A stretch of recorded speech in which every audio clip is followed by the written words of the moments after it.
Ora, bom dia, Daniel. Primeiro episódio da Netflix, não é? Espero que estejas tão entusiasmado como eu. É a primeira vez que estamos a fazer isto, com o pessoal ansioso e com uma expectativa bastante alta para isto. Se calhar eu propunha o primeiro episódio falarmos um bocadinho sobre quem nós somos e porque é que decidimos fazer isto. Não tens background em finanças? Como eu. Não estudei economia. Exato. Não percebo muito matemática. Não entrei na faculdade à primeira por causa da matemática. Boa. E acabamos a fazer um podcast de finanças pessoais e de investimentos. Exatamente. E também não tenho nada na formação das artes. A nossa história é muito parecida até. O Daniel é médico, como eu sou, né?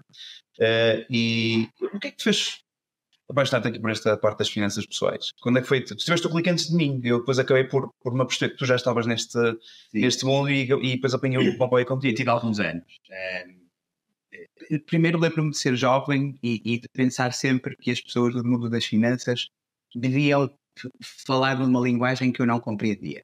Um algoritmo matemático qualquer que os fazia entender o mundo de uma forma muito diferente de mim, e isso intrigava-me, sempre me intrigou. Isso sou da área das ciências, não é? Portanto, queríamos compreender linguagens novas e novas formas de ver o mundo. Isto deixava-me um bocadinho confuso e até desconfortável. Vi pessoas que eram de mundos diferentes, não é? Gestão empresarial, algumas inclusive pessoas da família, que pareciam dominar um bocadinho mais sobre o assunto. Pelo menos a linguagem dinheiro e finanças parecia mais simples para eles do que para mim. Mas mesmo essas pessoas pegavam nos seus fundos e nas suas reservas e deixavam ao gestor da conta no banco, e não sabia muito bem porque é que essas pessoas, qual era o incentivo para essas pessoas que geriam o dinheiro, gerirem esse dinheiro bem gerido, não é? E de aumentar a riqueza. Mas pensava sempre que, eventualmente, é o equivalente a deixar o dinheiro debaixo do colchão, e um dia mais tarde, quando eu precisar, pronto, levanto o colchão e tiro de lá o dinheiro. E quanto é que está? Exatamente o mesmo que eu tenho para usar. Aqui há poucos anos atrás, eu tenho 3 miúdos pequenos, e há poucos anos atrás cada um deles tinha um seguro de capitalização. No fundo aquilo era semelhante a um seguro PPR, portanto, mas era um seguro de capitalização no banco, e que nós íamos depositando regularmente algum dinheiro, que não era muito, íamos depositando regularmente, e um dia fui ver quanto dinheiro é que lá estava, e percebi que ao fim de... Portanto, o meu filho mais velho tinha esse seguro de capitalização há 6, 7 anos, e tinha menos 100 euros que o somatório das prestações que nós lá tínhamos deixado. E quando fui ao banco e questionei sobre isso, no balcão, a pessoa que estava não me sabia explicar. Eu disse, então eu quero levantar o dinheiro todo, dos 3, e quando tu vais colocar, ligo. Pronto, e não estou à espera dessa chamada. Portanto, decidi que tinha que ser eu a fazer alguma coisa em relação a isso. E tu nessa altura já tinhas noção e vamos falar sobre isso neste episódio, do que era a inflação e nada, zero. Portanto, era só, tu querias era ver o dinheiro a crescer por muito pouco que fosse e não estavas a conseguir.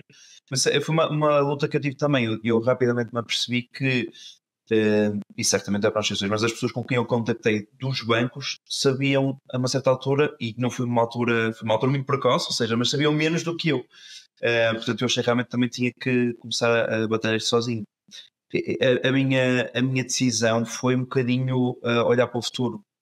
Nós trabalhamos até há algum tempo atrás no mesmo hospital, onde tu ainda trabalhas, e houve um dia que eu estava lá a fazer um turno com um colega e ele infartou durante o trabalho.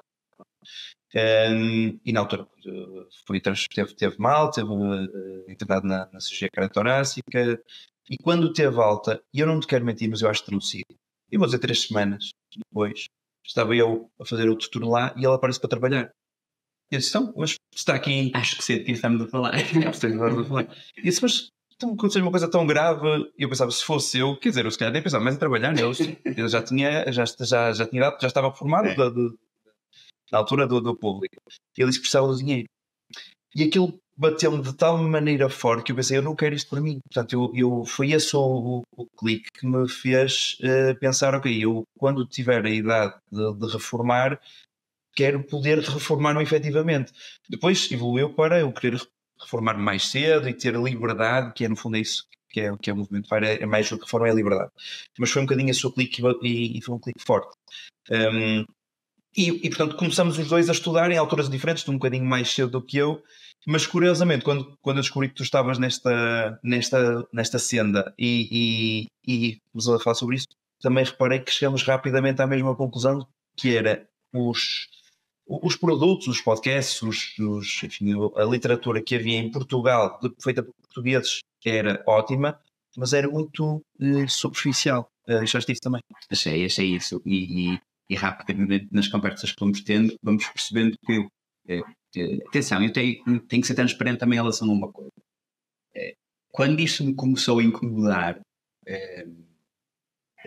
rapidamente passei de quero ter um fundo de reserva, um fundo de emergência no meu futuro para fazer algumas coisas.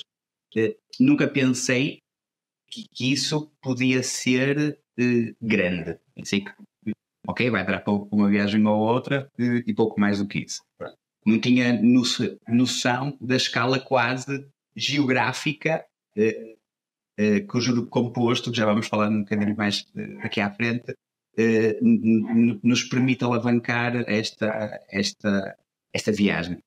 E neste descontentamento converso com um amigo também da área da saúde, que será um dia se sentar aqui connosco a conversar um bocadinho, que eu acho que era a devida homenagem, que me fala do juro composto e pergunta-me o que é o juro composto. E eu, juro composto, deve ser alguma coisa que a gente aprendeu na escola, que eu agora não estou assim a ver, a matemática não sou muito bom e tal. E ele explica-me que o juro composto é uma bola de neve. E aquilo interessou-me, não é? Fui ler um bocadinho mais sobre isso e falou-me sobre o mercado de ações. Claro que quando ele entra nessa linguagem do mercado de ações, ele fala-me que já investe há alguns anos. Quando ele fala no mercado de ações, eu penso em filmes, não é? Penso no Lobo de Wall Street e outras coisas, e depois penso, ok, aí sim já é um mundo em que eu vou a uma roleta. Eu vou entrar lá, vou perder o meu dinheiro todo e lá se vai o meu fundo para as 2, 3 viagens quando eu formar. Mas percebi que realmente é um indivíduo inteligente e pensei, ele está a falar disto, não é? Porque é que para ele parece uma coisa tão segura e para mim, a minha primeira reação é de insegurança e de medo, não é? Pronto. E ele fala do SP500. E diz que o SP500 cresce 8 a 10% ao ano desde há 100 anos atrás. E aquilo interessou-me, não é? E sentei e fui ver os gráficos e disse, realmente, é up and to the right, portanto, para cima e para a direita. Certo. O que é que posso falhar? Claro, isto é para cima e para a direita, não é? Cheio de obstáculos pelo caminho, mas a coisa realmente funciona. Olhaste para o longo prazo e percebeste que havia uma tendência natural. Portanto, olhei para o gráfico e comecei a afastar. Vais afastando, percebes que sobe sempre, não é? Pronto, e aí fui ler, ok, juro composto, o que é? Percebi melhor o conceito matemático, que é muito simples.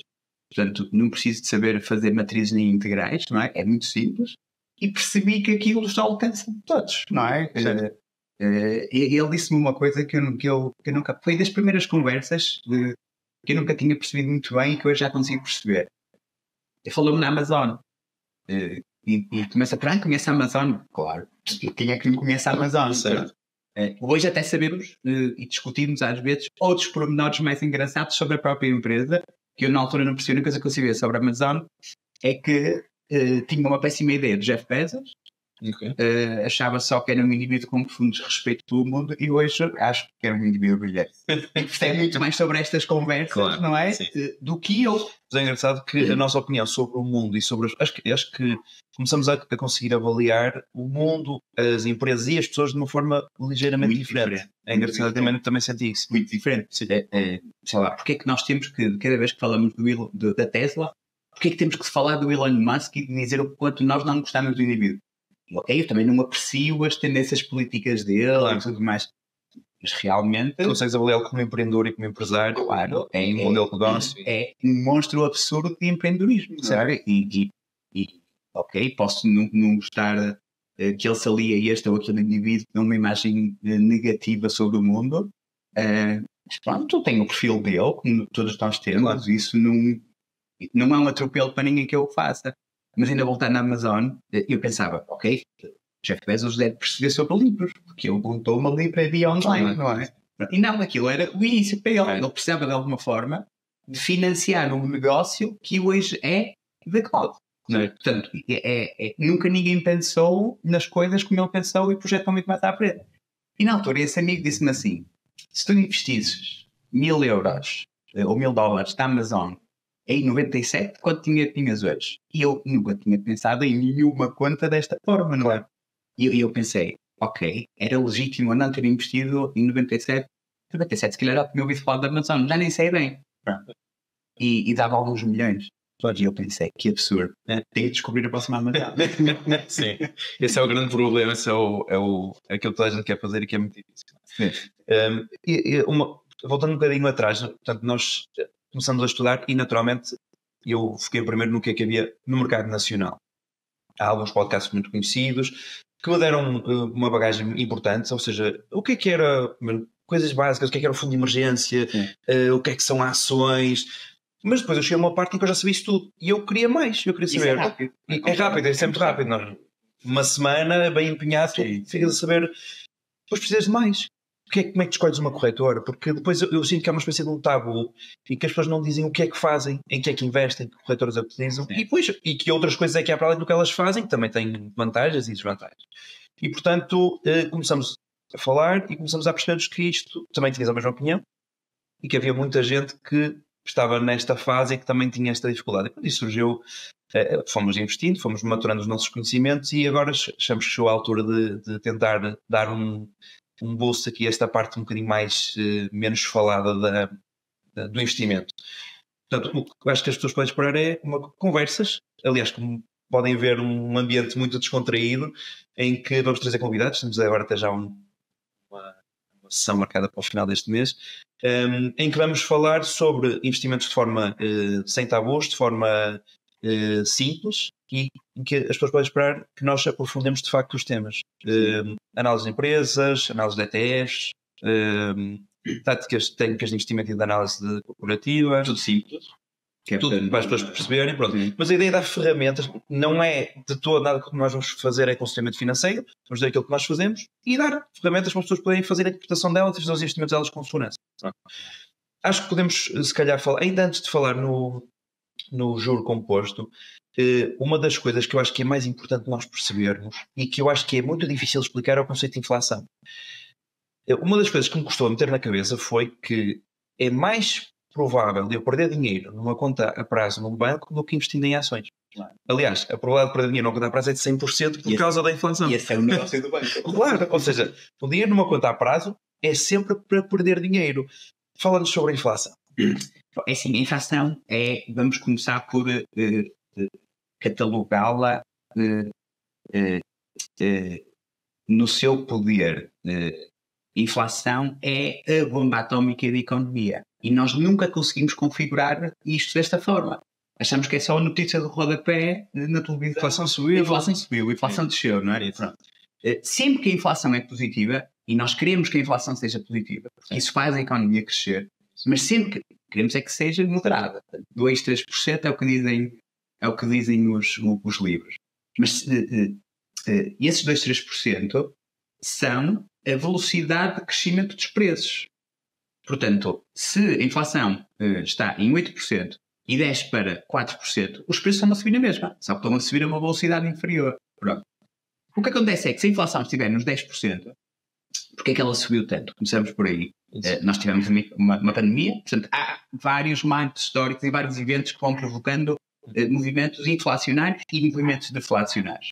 Se há uma pandemia, houve um alívio nas condições económicas para as pessoas poderem sobreviver, a grande maioria da população que sobreviveu economicamente ao evento acaba por aumentar as suas reservas pessoais. As empresas têm menos trabalhadores, portanto o custo da produção e no final o custo dos produtos é superior, seja a casa, o carro, o arroz no supermercado, tudo tem um custo mais alto. Portanto, se tudo tem um custo mais alto e o poder de compra das pessoas também sobe, então há inflação, então há uma subida dos preços, não é? Pronto. Ora, se a inflação, depois a inflação decompõe-se em vários itens, não é? A energia, a habitação, tudo o resto. Se a inflação está alta, 10%, a economia aquece. daqui a 10%, daqui a 5, 6 anos, tudo duplica de preço muito rapidamente. Não, nós não podemos deixar que isso aconteça. Claro. Senão vejamos a bolha em que está o mercado imobiliário. Sim. Não é? Até porque os ordenados não acompanham a saída da inflação. Depois lá por aí. Exatamente. Mas depois há uma tentativa de acerto. Certo. Não é? As pessoas, damos o exemplo das pessoas que estão na área do software e da programação, que rapidamente perceberam que eram muito necessitadas e faltava um emprego em emprego, subiam aqui 10%, aqui 10%. Isso também ajudou no fundo à inflação, não é? Se eles têm poder de compra, porquê que o indivíduo da mercearia não deve subir o preço dos seus produtos? Se vende a mesma quantidade, claro que depois entramos aqui no ciclo da ganância, não é? Portanto, isto é natural que aconteça na economia e é perfeitamente legítimo. Só que daqui a 5 anos tudo vale o dobro e isto estoura uma economia, não é? Lá não há nada sobreviver a isto. A única arma que nós temos, por isso é que nós chamamos isto a bomba atómica da economia, a única arma que nós temos contra isto é subir a taxa de juros. Portanto, os bancos centrais, o Banco Central Europeu e o FED nos Estados Unidos, a Reserva Federal, sempre que isto acontece, tem que subir taxas de juros. E aqui, quando sobem taxas de juros, eles fazem-no de forma a navegar um navio monstruoso que eles não sabem bem qual é o produto final. Ok, a inflação está nos 8%, eu subo 0,75 à taxa de juros, ou 75 pontos, não é? À taxa de juros, quando é que eu acerto no valor da inflação que eu quero? Vou subindo. Navegação à pista, não é? Exatamente, vou subindo e depois há 3 ou 4 indicadores que eu vou recolhendo que me vão dizer o que é que está a acontecer e a que ponto é que eu vou chegar, não é? Quando é que eu vejo terra? Claro. Um deles, por exemplo, são os dados sobre o emprego. Claro. Quando é que eu sei que estou no bom caminho? Quando o desemprego começar a subir. Isto já é daquelas coisas que lembro perfeitamente. Estamos na grande crise financeira em 2008 e de ler sobre, ouvir e ler sobre o desemprego a crescer e achar sempre que a responsabilidade é dos governos, das empresas, dos bancos, não é? E nunca conseguir compreender, mas achar que tinha legitimidade para formar uma opinião e dizer a culpa é de todos, menos de nós todos, não é? Portanto, a economia vai melhorar se as taxas de juros subirem. Isso é bom para todos, porque se as taxas de juros subirem, eu vou conseguir ter poder de compra para mudar de casa, comprar um carro, ligar o aquecimento em casa. Sim. Enquanto que se os bancos não fizerem isso, eu não consigo fazer nada disso. Estou na bancarrota daqui a alguns anos. É um conceito e é uma dinâmica que é muito difícil de perceber e nós não estamos à espera que ninguém que está a iniciar agora que perceba isto neste episódio, mas é importante perceber que a economia funciona como um universo fechado que é regido por dois alicerces, as taxas de juros e a inflação, e que se vão tentando completar ou ajustar uma à outra de forma a tentarmos manter o ideal a inflação dos 2-3%. Um exemplo fácil de perceber. Despoleta-se uma guerra na Ucrânia. A energia fica mais cara. A energia é um componente da inflação. A inflação sobe. Certo. A guerra na Ucrânia provoca a subida da inflação porque os preços de energia sobem. Certo. Isto tem repercussões, não é? Portanto, a taxa de juros também sobe em parte por causa disso. Agora, se eu disser só assim, há uma guerra na Ucrânia e a inflação, nem dá para perceber qual é o... Sim. E é interessante perceber que uma coisa que acontece num outro país tem repercussões a nível mundial e que afeta a vida do senhor que mora em frente de espada assim, que é um grande exportador de energia. Não é? Então, é interessante percebermos isso.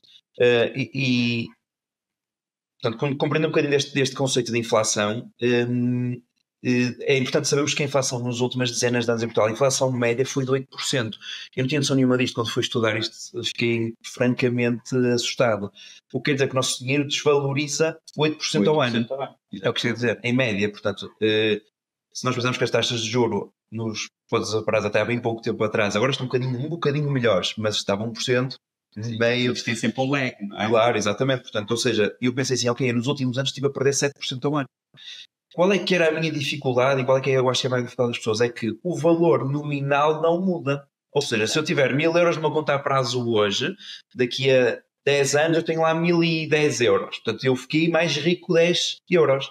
Mas na verdade, aqueles 1000 euros que eu tenho hoje compram 100 maçãs e daqui a 10 anos compram 5. Exatamente. Portanto, ou seja, o valor nominal não importa aquilo que nós conseguimos fazer com a mesma quantidade de dinheiro. E se nós pensarmos que a inflação é sempre positiva, a inflação média é sempre positiva, temos que ter o nosso dinheiro a render mais do que a inflação. Senão o que vai acontecer é que nós conseguimos com o mesmo dinheiro comprar menos coisas. Portanto, acho que a ideia que nós queremos passar aqui é, não interessa tanto o valor nominal, interessa é que o valor nominal cresça acima do valor da inflação. É isso. Outra questão, estes ciclos económicos, eles repetem-se. Sim. A história não se repete, mas rima. É o que a famosa expressão. Portanto, nós já passamos por isto e vamos passar por isso outra vez. Não é? Claro que se estivermos a passar por isto agora e percebemos esta dinâmica, percebemos este ciclo, adaptamos mais facilmente. Aliás, quando estavas a falar do S&P, que tem no histórico dos últimos 100 anos, nestes últimos 100 anos nós passamos por guerras mundiais, por outras pandemias, quer dizer, tudo o que nós estamos a viver já foi vivido nos últimos 100 anos, portanto, e a economia recuperou sempre. E é importante nós termos esse conhecimento para nos conseguirmos adaptar e conseguirmos antecipar, não vou dizer a próxima Amazon, mas novas oportunidades de negócio. Seja, mas a verdade é que diversificamos. Também é verdade, sim. Mas se quisermos seguir a economia, se quisermos bater o mercado, pronto. E é interessante isso. Vamos falar do juro composto. Eu, se calhar, antes de falar do juro composto, sabes que o juro composto é uma coisa que eu percebi rapidamente, porque o conceito é fácil, o conceito da bola de neve é fácil, mas eu não me apercebia que todos nós usamos o juro composto na nossa vida diariamente sem ser... Ou seja, eu achava que o juro composto era uma coisa de finanças, é uma coisa financeira. E é o juro composto. Mas o juro composto é uma pequena parte do efeito composto. E o efeito composto acompanha-nos desde que nós nascemos em imensas coisas da nossa vida. E eu não tinha percebido isto até estar a ver uma entrevista com o Simon Sinek, em que eu estava a falar de liderança. E deu um exemplo, que é o exemplo do efeito composto. E eu depois comecei a perceber que eles aplicavam a tudo. Vou dar um exemplo. Ginásio. Quem vai ao ginásio? Se fores um dia ao ginásio, não notas diferença absolutamente nenhuma. Não é? Se fores uma semana ao ginásio, não notas diferença absolutamente nenhuma. Se fores 2 anos seguidos, todos os dias ao ginásio, vais notar uma diferença abismal. Uma diferença, se calhar nem toda a gente vai ao ginásio. Vamos pegar no exemplo mais fácil. Vamos pegar no amor. Tu és casado? Mas a tua mulher, suponho. Tens de dizer que sim, senão ela é muito feliz. Dá-me a métrica. Qual é o valor? Qual é o número? Não é uma pergunta que se consiga responder, não é uma pergunta que não é da mesma forma se eu te perguntar. Mas então diz-me, qual foi o momento, o mês, o ano, o segundo em que ela te começou a amar a ti? Consegues? Não é viável isto, ou seja, o que tu sabes é que durante uma eu sou instantâneo, eu tenho que dizer também. Claro. Mas ela não é? Que acho que são sempre estas tendências. Nós damos logo tudo ao início. Não, mas se nós pensarmos nisto como um efeito composto, houve durante uma série de tempo, que pode ter sido maior ou menor, cada um de vocês foi fazendo coisas pequeninas ao outro. Uma mensagem, uma ajuda, que foi-se compondo e que terminou numa coisa que é o amor e um sentimento que tu agora achas que é imenso e que não consegues explicar. Isto é o efeito composto. O efeito composto aplicado às finanças é o juro composto, que é nós pegarmos em quantidades de dinheiro pequenas e usamos-las regularmente, de forma regrada, e no final o efeito vai ser o amor. Pela nossa liberdade. Vai ser o... Portanto, foi interessante eu perceber que o juro composto funciona... Mas eu gostei do exemplo do ginásio também. Porque o ginásio traz acoplado sofrimento. Sem dúvida. É preciso rasgar músculo para construir um músculo maior, não é? E o investimento também tem muito sofrimento. Sim. Portanto, quando os mercados estão em queda, o cérebro quer fugir, mas é a melhor altura de investir. É isso. E tu percebes que a maior parte das pessoas está a fazer uma... Chega, por exemplo, sei lá, à altura do Natal, as pessoas deixam de ir ao ginásio. E tu tens de continuar a ir. Ou seja, é interessante perceber que acabas por conseguir adaptar na liderança igual. Quer dizer, tu não chegas a uma instituição e és automaticamente um líder. Tu vais tendo atitudes com os teus colaboradores que ao longo do tempo vão fazer com que eles gostem de ti, percebam que tu és uma mais-valia e comecem eles a achar-te um líder. É curioso que o nosso cérebro tem muita dificuldade em projetar isso a longo prazo. Nós estamos programados para pensar a curto prazo. Ele é um autor, né? E uma pessoa que nós gostamos muito, que é o Morgan Housel, que tem muito este discurso, e nós estamos preparados para pensar a curto prazo. E eu acho que essa é a maior dificuldade, é nós abdicarmos nós vamos batalhar muito nessa tecla, que é, tanto eu como tu podemos ter uma vida substancialmente mais confortável se não fôssemos tão regrados. Mas eu tenho de estar reformado daqui a 10 anos e portanto, eu consigo regrar-me para daqui a 10 anos ter o retorno. mas isto é uma coisa fácil de pensar. Pensares daqui a 10 anos, aliás, basta ver, nós somos médicos, a pensar nas doenças, não é? Tu sabes que se comeres porcarias todos os dias, inevitavelmente daqui a 30 anos vais ter colesterol alto, vais ter hipertensão, ou seja, se não cuidares de ti vais ter doenças. Claro. E ninguém faz isto. Ninguém consegue projetar tão... Portanto, tu comes mal, e depois, claro, vais ter a paga mais tarde. É inato, eu acho que é uma coisa mais ou menos inata. Sim, E vamos bater com isso. Mas há outra questão até que eu gostava de recuar um bocadinho. Se eu não conseguir ter independência financeira na minha geração, que seja uma dos meus filhos ou dos meus netos, mas alguma geração há de conseguir fazê-lo, não é? Porque se os meus pais, quem eu devo tudo, não conseguiram transmitir-me esta informação porque não a receberam também, Claro. não é? Se eu a recebi, é minha obrigação, em minha casa, pelo menos, Sim. e com os amigos e com uma comunidade, eu transmiti-la, claro, não é? Portanto, faça que os meus filhos ou os deles tenham independência financeira com 30, 40 anos, sim, com 40 anos. Eu vou dizer uma afirmação que é um bocado arrojada e quero que me digas, se nós não falamos sobre isto, quero que me digas se concordas ou não. Eu acredito que é possível. Não é eu acredito, já estraguei tudo. Já estraguei tudo. Eu acredito, vamos assumir as coisas. Eu acredito que é possível qualquer pessoa, com alguma fé, que qualquer pessoa, independentemente do que ganha, independentemente do ordenado, seja o ordenado mínimo, seja um ordenado abastado, se consegue reformar em 20 anos. E acredito que qualquer pessoa que comece a fazer isto por um filho, desde que o filho nasce, o filho só trabalhará se quiser. Concordas com esta afirmação? Concordo. Mas atenção, não quero com isto dizer que quero que o meu filho seja um preguiçoso. Sem dúvida. Ou que não faça nada na vida. Mas isso bate. Sabes que eu tenho tido algumas discussões sobre a questão da reforma. Quando eu digo que me quero reformar, eu tenho 36 anos, portanto vão-me reformar supostamente aos 46, ou mais coisa, menos coisa, sem ser muito intransigente com a data. Quando eu digo formar-me, não é eu querer parar de trabalhar, porque tu bem sabes, eu não vou parar de trabalhar. A questão é, eu não quero ter que trabalhar por obrigação. Se eu quiser ter 3 vezes de férias e pegar na família e ir para lá vai, eu vou. Se eu quiser trabalhar um dia só por semana, eu vou. Ou seja, eu trabalharei porque eu gosto, naquilo que eu gosto, para quem eu quiser e durante o tempo que eu quiser. Não estou pendente de receber um salário. Isso é liberdade. Exato, é isso que eu quero. E eu quero comprar a minha liberdade. E é esse o meu drive. E tu disseste, aliás, foste tu que me disseste isso, e é uma coisa que eu não me esqueci também até hoje, que foi, tu tens um acordo com os teus filhos. Não sei se te recordas, disseste-me isto, se calhar não te lembras. Tu disseste aos teus filhos que os ias ensinar aquilo que tu sabes, que lhes ias ensinar aquilo que tu sabes, que ias garantir que eles, que eles iam ser financeiramente. Mas eu tenho que ir renovando isso, porque eles são muito pequenos. Claro, mas eu achei interessante e acho que é uma coisa importante. Ou seja, basicamente tu disseste aos teus filhos, olha, eu vou-vos ensinar a serem financeiramente livres, não a serem financeiramente independentes, com uma condição. Eu quero que vocês façam isto pelos vossos filhos. E portanto, gera aqui uma cadeia de riqueza absoluta, não é? Ou seja, basicamente nós estamos a fazer com que nenhuma geração, a começarem nós, nenhuma geração seja pobre. Pobre no sentido de não ter a liberdade de estar dependente do salário, da roda dos ratos. Isso é uma coisa extraordinária. Ou seja, o que nós queremos passar aqui também é, queremos que as pessoas fiquem ricas, fiquem livres. E lá está, e aqui a riqueza não tem tanto a ver com o valor nominal que elas têm no banco. Já podemos falar um bocadinho sobre isso, o que é a liberdade e o que é que nós pretendemos.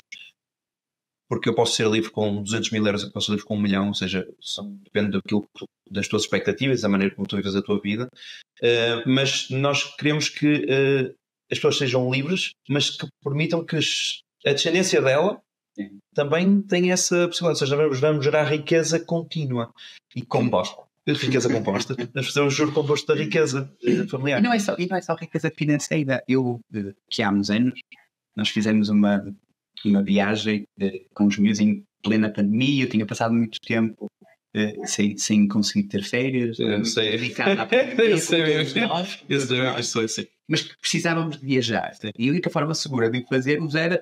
Tínhamos um carro, na altura um carro grande, e a única forma de o fazer era irmos todos de carro. Preparados para os hotéis fecharem na cidade onde nós ficamos e podemos dormir dentro do carro. Preparados para fazer as refeições recorrendo à Uber Eats e aos McDrives desse mundo fora. E fomos pela Europa, até à Suíça, e voltamos. E antes de irmos, eu preparei uma apresentação. Na altura, os meus filhos tinham 10, portanto, isto é há 2, 3 anos, 10, 6 e 2. Portanto, de 2 vamos excluir destas discussões. Muito pequeno, sim. Era muito pequeno. Mas fiz uma apresentação para eles sobre investimento, dei como exemplo as ações da Microsoft desde o dia do IPO, o que era uma ação de uma empresa, coisas muito simples, que gostava que tivessem feito comigo também, Sim. da forma como eu gostava que tivessem feito. E conhecendo as áreas que eles mais gostam, que essencialmente tinha a ver com o entretenimento, Claro. não é? Os jogos, Disney. os filmes, a Disney. Claro. E é aí que eu queria chegar, era a Disney. Enquanto fiz esta apresentação, eu lembro de lhes explicar o que é que fazia a John Deere. A John Deere, que faz essencialmente maquinaria para a agricultura, e entre outras coisas, que faz muitas mais coisas. Nós passamos durante estas viagens, por vários tratores verdes, e sempre que nós vemos um trator verde ao longe, estamos a ver um trator da John Deere. E esta imagem, não é? Este poder é brutal. E eu não sou acionista da John Deere. E então, quando chegamos à altura de falar sobre a Disney, eu expliquei-lhes o que era propriedade intelectual. E há 2 dias o Mickey deixou de ser propriedade intelectual da Disney. E na altura foi notícia no mundo todo, uma coisa tão importante. Sim. Mas na altura já se dizia, daqui por 2 anos, o Mickey deixou, 2 ou 3 na altura, vai deixar de ser propriedade intelectual. E então expliquei-lhes sobre isso. O que é propriedade intelectual? O que é Marvel? Não é? Os super-heróis do Capitão América. Mesmo que os meus filhos não dominem finanças, podem usufruir desta liberdade financeira, mas se calhar vão saber que uma vez tivemos uma conversa sobre propriedade intelectual quando eles eram pequenos. Isso. E o que é que isso representa e o poder disso, não é? Sim. Um dos maiores, como nós somos da área da saúde, mas das maiores dificuldades que eu tive ao longo dos anos foi selecionar empresas da área da saúde para ter no nosso portfólio. No meu com a minha esposa e dos meus filhos individualmente. Mas no meio disso, acabei por estudar, enquanto estudava empresas para investir, aprendi sobre técnicas de edição de DNA. Uma coisa que não tem absolutamente nada a ver. Sim. Aprendi o que era o CRISPR, por exemplo. Isso. E depois estava em conversa com um hematologista. Sim. E ele dizia-me, sim, o CRISPR até deu prémio Nobel. Sim. E eu dizia, ok. Curiosamente, deixa-me interromper, foi falado no podcast do Miguel Milhão há uma medida para trás. Sim, eu ouvi falar sobre isso no podcast. Portanto, o poder não é do mundo do investimento, da riqueza da nossa vida. Isto é incrível. E vamos agora catapultar, ou seja, aquilo que tu fizeste com os teus filhos foi aquilo que nós devemos quem fizesse connosco. E que mais uma coisa muito básica que é perceber o que é uma ação. Eu acho que era importante, se calhar, este primeiro episódio é um bocado mais básico. Vou chamar básico no sentido da informação que nós transmitimos, é uma coisa que pode ser consultada, se calhar, mais facilmente. Mas é importante as pessoas perceberem bem o que é uma ação e se calhar depois o que é um ETF, o que é um REIT, o que é assim, os principais produtos, tudo aqueles que nós trabalhamos. Sim, uma ação no fundo é, primeiro, porquê que há ações? Isso. A Microsoft tornou-se pública a 11 de março de 1986. Ou seja, porque é importante usar há empresas que podem ser públicas e não públicas. Privadas. E as privadas podem ter ações na mesma, pode haver acionistas dentro da... Mas quando nós investimos no mercado, estamos a investir em empresas que são públicas, que já vais explicar o que é isso, e são essas ações que podes comprar. Ou seja, em teoria, não é possível, é mais difícil comprar ações de empresas que são privadas. É um acesso mais privilégio. Pronto, mas estamos a falar em empresas públicas. Então, força. Então, o exemplo da Microsoft. Por que é que a Microsoft se tornou pública? A Microsoft tinha na altura 2 indivíduos que a fundaram, não é? Um deles, o Bill Gates, que é um dos maiores investidores de todos os tempos também. Ninguém olha para ele como um investidor, mas provavelmente ele enriqueceu mais com os seus investimentos no mercado do que provavelmente com a Microsoft e com software e programação. Criaram uma empresa e precisavam de dinheiro para expandir a empresa. Portanto, vamos decidir programar um software, ambos somos programadores, vamos supor, programamos um software e agora queremos que as maiores empresas do mundo comprem este software.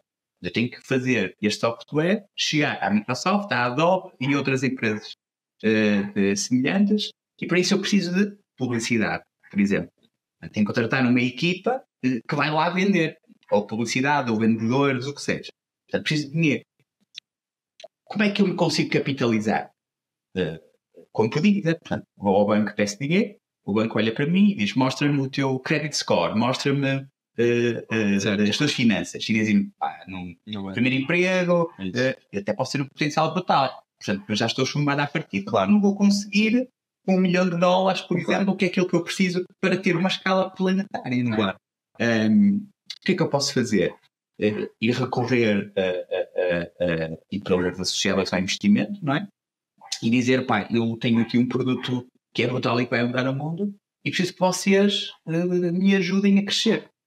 E, entre outras coisas, o que eles podem propor é que eu torne a minha empresa pública. Se eles acreditarem realmente no que eu estou a vender, e vão fazendo.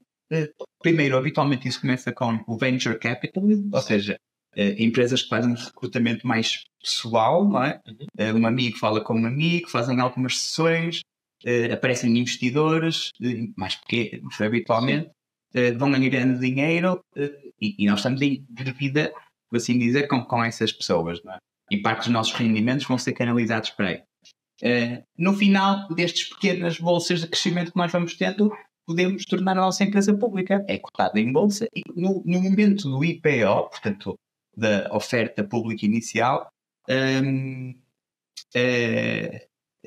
nesse momento eu vou fragmentar a minha empresa em pequenas ações, em pequenos títulos, por vários investidores. Está ali à venda, está no float, está dispersa pelo mercado, não é? E outros indivíduos vão comprar uma ação, 10 ações, 1 milhão de ações, e depois depende das ações que vão tornar públicas. Naquele momento, conforme o número de ações que estão à venda e o preço de cada ação, aquele é o valor da minha empresa. Ou seja, a multiplicação do número de ações pelo valor de cada ação. $1 bilhão. Pronto, eu tenho uma empresa que vale $1 bilhão. Agora, se muita gente comprar, o preço vai, portanto, lei da oferta e da procura, o preço vai subindo lentamente, não é?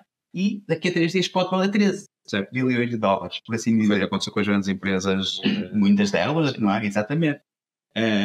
Portanto, no fundo, uma ação é uma parte muito pequenina que confere direitos. Quantas mais ações eu tiver, sim, isso é importante. mais direito ou mais proprietário da sua empresa. Isso. E habitualmente os próprios fundadores, no momento do IPO de uma empresa, ficam para si com uma parte que inicialmente até é substancial, certo, da empresa, e que podem ir vendendo ao longo dos anos, comprando ao longo dos anos, depois do incentivo. Não é? Eu posso estar a usar o IPO da minha empresa só para me capitalizar, pessoalmente, mas isso habitualmente, essa tendência que é negativa, claro, não é? Eu consigo interpretá-la ao longe. Sim, esta empresa tornou-se pública com 1 milhão de ações. A empresa era rentável ou não era rentável, e quando ela é rentável não precisa se capitalizar, pega nos seus próprios lucros para investir no negócio e crescer. Habitualmente estas empresas ao fim de 10 anos já têm menos ações do que aquelas, porque vai retirando. Certo? A Apple retirou 20% das ações nos últimos 5 anos. São chamados buybacks, não é? Exatamente, são chamados share buybacks. Portanto, qualquer indivíduo, mesmo que o mercado não comprasse de vendesse a Apple, 5 anos depois, cada ação vale mais 20%. A Apple retirou os outros 20%. Sim. E depois há aquelas empresas que isso tinha um sinal de alarme, que vão a IPO com 1 milhão de ações e, ao longo dos anos, em vez de fazerem share buybacks, não. Vão emitindo ações, que são vendidas ao mercado, para se capitalizar. E também as emitem para atribuir à sua porta, não é? E ao CEO. Sim. E tudo mais, que todos os anos recebe 1 milhão de ações e vende 1 milhão de ações. Portanto, quem é que nós estamos a capitalizar? Não é a nós, não. É aquele indivíduo. Nós somos prejudicados porque vamos diluir o preço. Exatamente. E todos nós, não é? Depois ficamos surpreendidos, escolhemos e vemos, caramba, o preço desta ação não sobe há 2 anos. Mas o CEO já recebeu alguns bilhões de dólares e a empresa passou de 1.500 milhões de ações para 3.500 milhões de ações. Mais do dobro, não é? Portanto, é correto. Se eu não perdi valor, não é? Se a empresa tem mais do dobro das ações, mas o preço manteve-se. Portanto, corre bem. Pronto, portanto, ações são uma parte pequenina de uma empresa que te conferem direitos sobre essa empresa. Podes votar nas assembleias acionistas, podes eu voto regularmente nas empresas que têm. És contactado por e-mail para estar nas votações e nas sessões das assembleias. E depois há um outro ativo que nós achamos que é extremamente interessante, sobretudo para quem está a iniciar, que são os ETFs, que no fundo são cabazes de ações. Exatamente. Para quem sabe fazer uma análise financeira de uma empresa, é relativamente simples decidir se é uma empresa para investir ou não. E digo relativamente simples porque há sempre aquela insegurança natural. Quando nós falamos em ETFs, nós não estamos a comprar uma empresa. Estamos a comprar dezenas ou centenas ou milhares, dependendo do ETF. Se calhar, é mais simples as pessoas darem para o ETF como um carrinho de compras. Nós vamos lá ao supermercado, temos um carrinho, que é o nome do ETF, é o ETF, e lá dentro nós pomos o que queremos comprar. Carne, peixe. E, portanto, as ações são os produtos que estão dentro do carrinho. Quando nós compramos o carrinho, trazemos agregado aquele conjunto de ações. O que é interessante as pessoas saberem é que, em primeiro lugar, há vários tipos de carrinhos. Eu posso ir ao supermercado com uma cesta, com um carrinho médio, com um carrinho maior, e que eu posso ir comprar só um tipo de produtos. Eu posso comprar vários tipos de carne, vários tipos de peixe, vários tipos de massa, mas posso comprar um cabaz de produtos que tenha vários produtos no mesmo carrinho. E, portanto, isto é uma forma simples de explicar que um ETF pode ter vários componentes. Há ETFs para tudo, não é? Sim. Há ETFs que gostam de tecnologia, há ETFs que só têm empresas de tecnologia. SP500, há ETFs que seguem o SP500. Seguem a economia. A economia. Se calhar, até nem falamos sobre isso, que são os índices da economia, porque os ETFs, e se calhar aqueles que nós vamos falar mais, seguem índices. Portanto, Sim. se calhar é interessante explicarmos às pessoas que nós, a partir de agora, vamos sempre falar, sempre que falarmos do mercado, referimos ao SP500. Sim, para ser uma questão de simplificação. E depois os ETFs podem seguir o mercado, portanto, ETFs do SP500, e há 4 ou 5, pelo menos os originais americanos. Sim. Depois há os europeus, que fazem tracking também. Pronto. Depois há do Dow Jones e do Nasdaq. E estes 3 são os grandes índices, não é?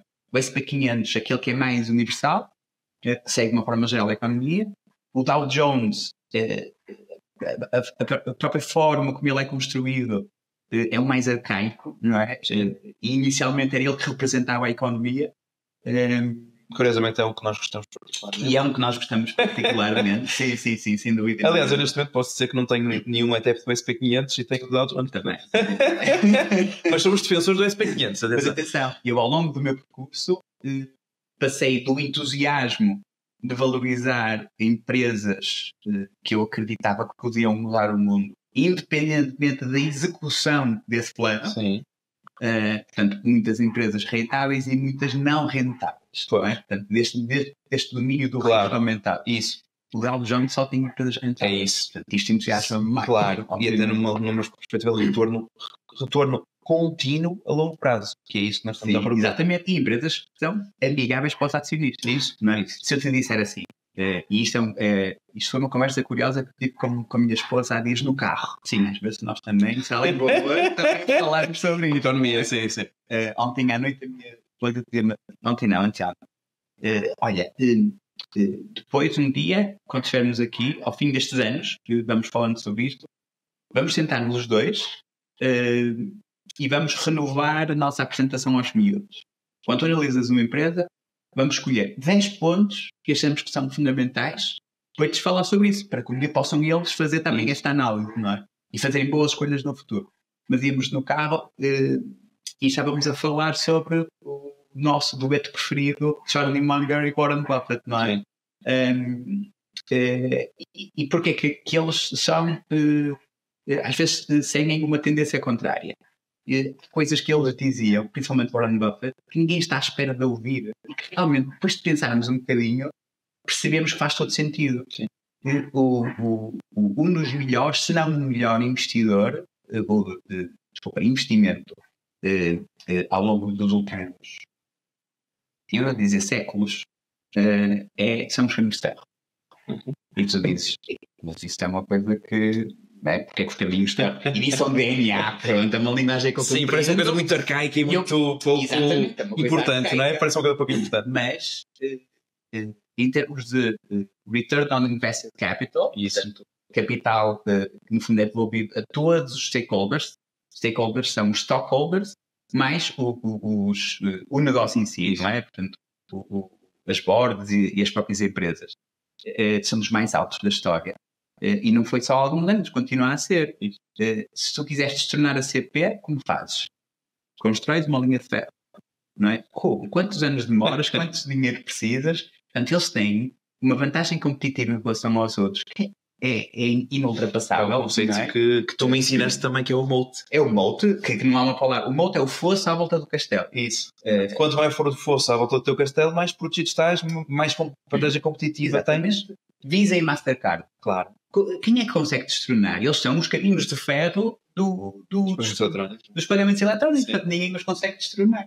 E o Warren Buffett diz isto numa das famosas conferências da Berkshire. E fica toda a gente, vamos fazer contas, vamos ver e tal, e realmente fazia sentido o que eu estava a dizer, não é? Há um indivíduo que lhe diz: acha que a Apple vai continuar, já é tão grande, quando uma empresa é assim tão grande, é a lei dos grandes números, não vai crescer muito mais.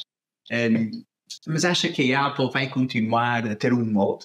Qual é o moat da Apple? E a resposta dele foi: dou-lhe $10.000 por seu telefone e nunca mais pode usar um telefone na vida. Não é? Pronto, está ganho o argumento. Portanto, e este tipo de lógica, mais ou menos inultrapassável, a maior parte das vezes nós não pensamos nisso no nosso dia a dia, não é? Porque nós também não fomos trabalhados por isso. Os americanos são um bocadinho mais diferentes. Sim, diferente. Até pela questão da reforma, eles pensam de uma forma um bocadinho diferente. Eles têm os planos deles e que permite que eles próprios escolham aquilo que querem comprar.